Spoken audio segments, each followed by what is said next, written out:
The question yesterday asked was how to convert this .txt file to .java file.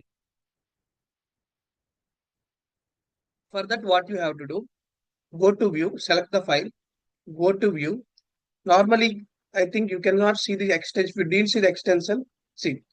Normally, sometimes you will not see the extension here, but you can see the type is text document. Now, if you want to edit also, it will not work. There you will not, you cannot see the .txt. Yeah. For that, what you have to do, just select the file, go to view, and here click on show. Here you have the file name extensions. Click that. Yeah. Then you will see .txt. Just rename the file. The extension, rename the extension. Just type here Java. It will ask you click yes.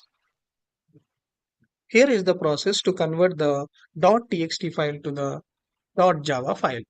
Hope you understand. If you like the session, please subscribe. Thank you so much.